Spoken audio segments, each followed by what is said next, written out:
Welcome to the in front of me NUBIA Red Magic 5S, and I'll show you the face unlock test on this device.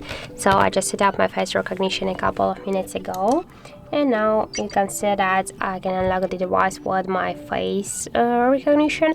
And now I'll just make a couple of tries to unlock the device, and we'll see how fast this feature is and does it works. So let's start. 1, 2, 3, 4, 5. As can you see, the face unlock feature works here really fast, so that's the good result for the face unlock, because we can unlock the device less just in 1 second.